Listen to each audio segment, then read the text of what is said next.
so that you don't get scammed. These are all dependable cars. Students have started focusing on gig work because alright, hello, welcome back to another video on this channel. Change of scenery, because this is going to be a very casual, very informative and very quick and easy video. This is all about buying cars in Australia, specifically off of Facebook Marketplace.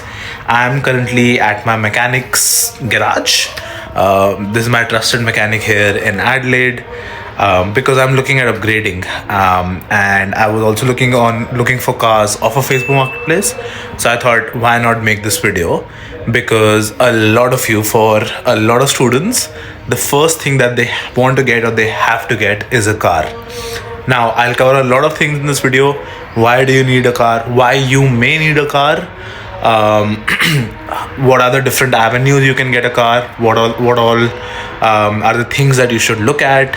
What all are the things that you should be cautious of if you're getting a car off a Facebook Marketplace, and multiple other things when it comes to the process of getting a car as well, so that you don't get scammed or so that you don't lose your money.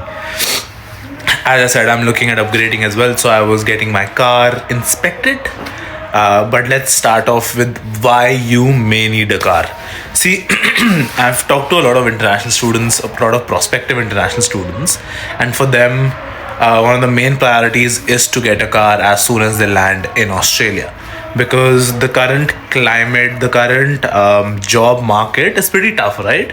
For you to get a job in your desired location can take a little bit of time, can take 2-3 months, 1 to 3 months.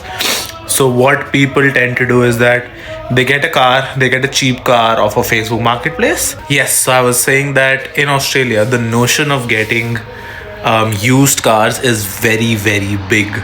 Now you have to understand that where we come from India, from South Asia, or wherever you're watching from, the notion of getting a used car is not popular at all. But in Australia here, the roads are better.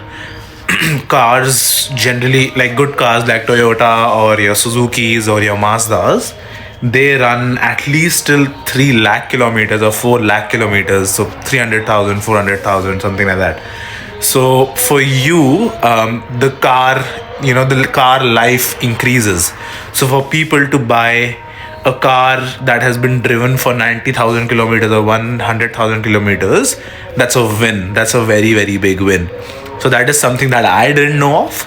But yeah, coming back to the topic, it's a very, very big notion to get a used car in Australia. And now you can get used cars from a lot of places.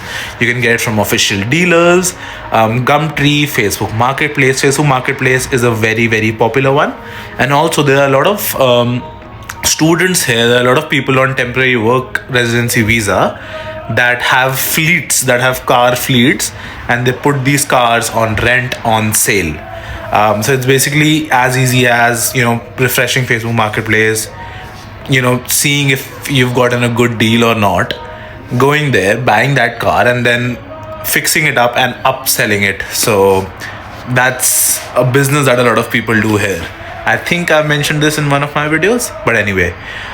So yeah, coming back to the topic of why you may need a car is because a lot of students have started focusing on doing gig work that comes off of Facebook Marketplace or Gumtree. They know for them to get an established job, it may take a bit of time. So what they started doing is that they started picking gigs off of Gumtree, off of Facebook, off of different WhatsApp groups, or off of different Facebook groups. And for that to happen, those gigs look like carpentry, gardening, cleaning, dog walking, and stuff like that, which requires you to go to a certain person's house, a certain person's yard, and doing that work for them for a certain amount of money.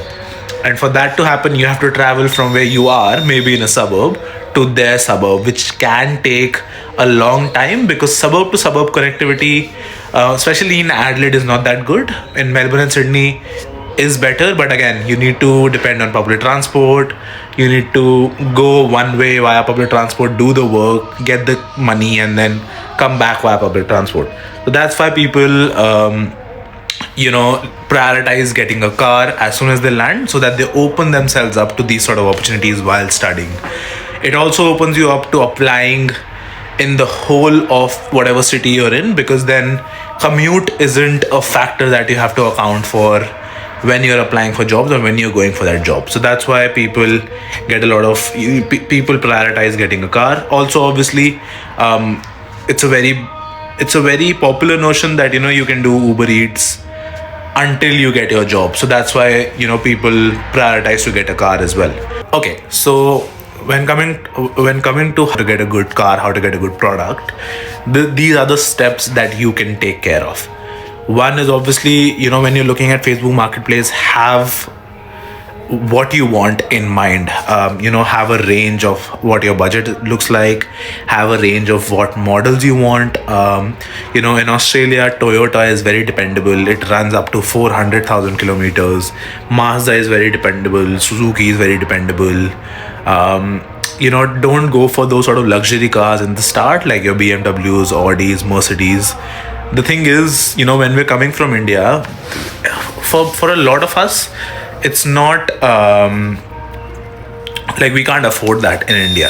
So when we come here, when we see these cars listed for an achievable price, you can get a Mercedes for as low as $6,000, $8,000. So yeah, I would say do not prioritize getting those luxury cars until you get your full-time job, until you start earning, so that you can actually get a good product. So yeah, Toyota, Mazda, Suzuki, what other, Hondas, Hyundais, these are all dependable cars.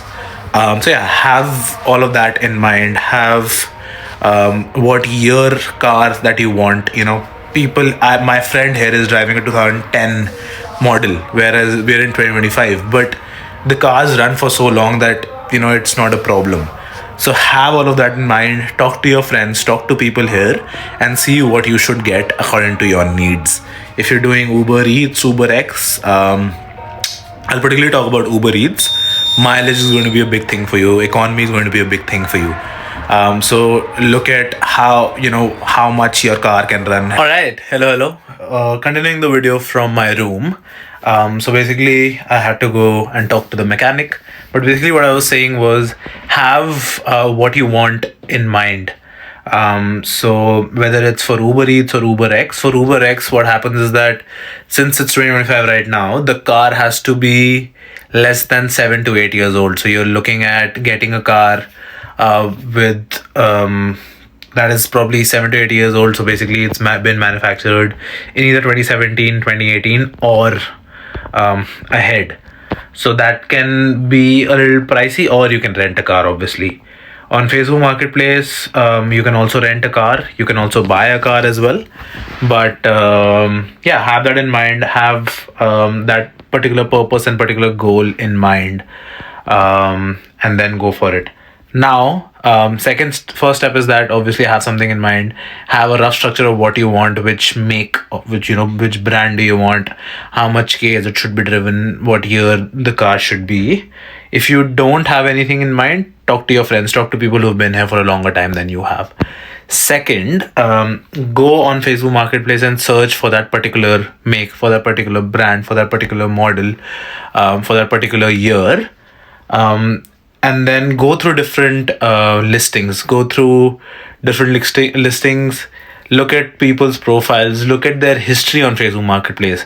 If someone is repeatedly selling cars, that means that they're a dealer. I personally do not trust dealers. I mean, it's shameful to say, but I don't trust people from India, from Pakistan, from Afghanistan, from Iran.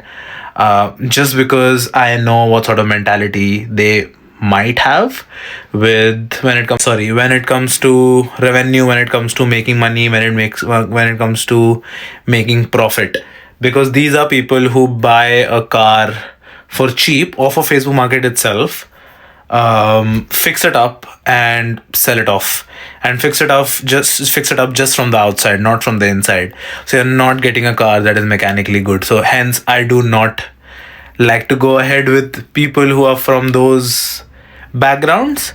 But also, if there's if there's someone, if there's a family person, obviously from India, Pakistan, or whoever, wherever, and they're selling their own personal car due to an upgrade or due to some financial reasons, I'll still might take a look at the listing and entertain the person. So that second step is that to have a clear idea on who to trust, who not to trust.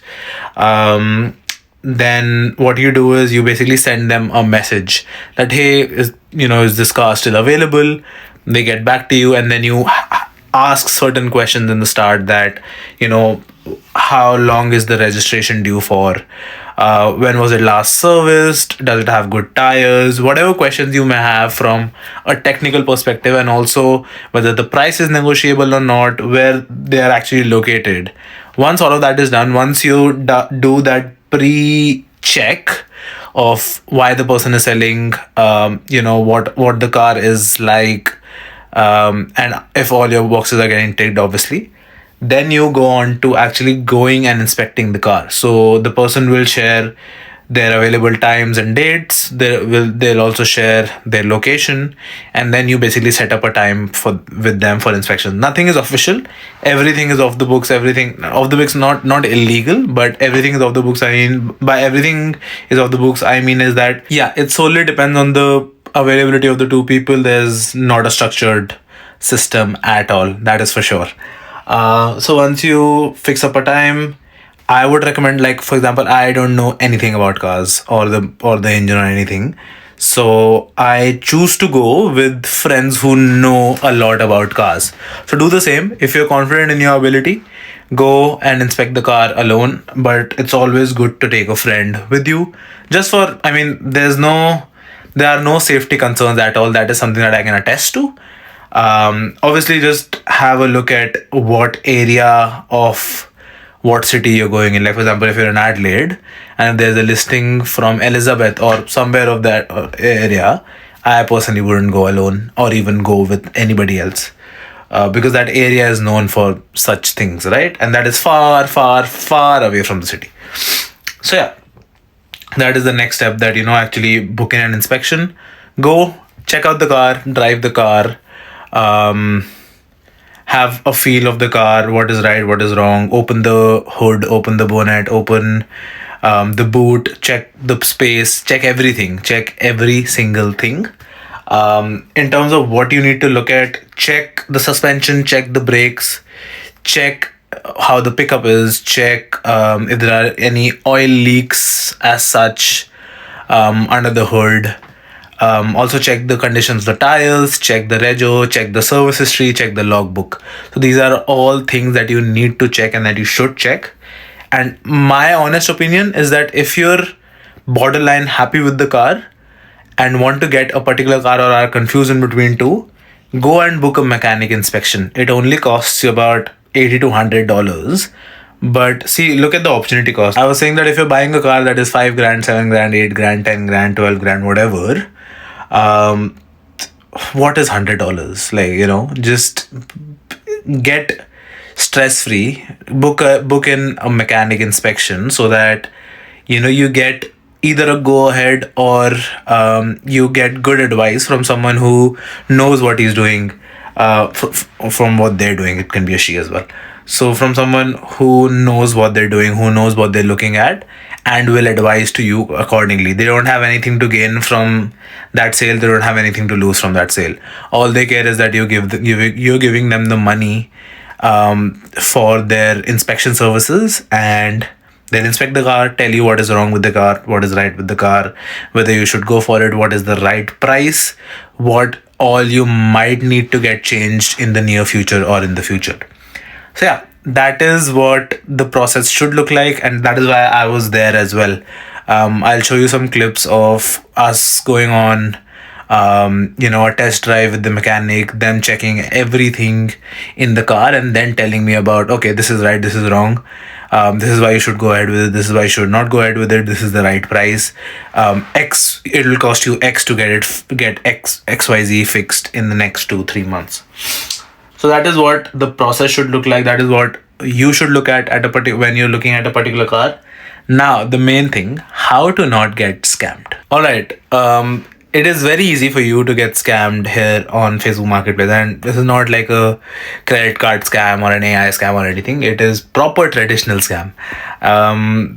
There are a lot of people, I won't like to take names, but there are a lot of people who have businesses who basically buy cheap cars off a Facebook Marketplace, fix it up just from the outside. Mechanically, it's still a shit car, and then they just sell it. They look for people who aren't confident enough, they don't know what they're talking about, they don't know much about cars, and are in a desperate need for cars, and they sell those cars to them, which means frequent trips to the mechanic, frequent fixes, more money invested into the car, into a second hand car, that is. So nobody wants that. So yep, one way is that, where you take a friend with you who knows what they're doing, or even if you know what they're doing, it's always good to get two perspectives. Second, always get a mechanic inspection. Yeah, just get a good sense of who is selling the car, why are they selling it, what are the reasons behind it, and what the car is actually like, what is right, what is wrong. As long as you're doing it, as long as you're ticking all the boxes that I mentioned previously, you should be all good. So yeah, I hope you like this video. More videos coming your way, especially around jobs and popular degrees. So hit that subscribe button, like, share, subscribe, and I'll see you in the next one.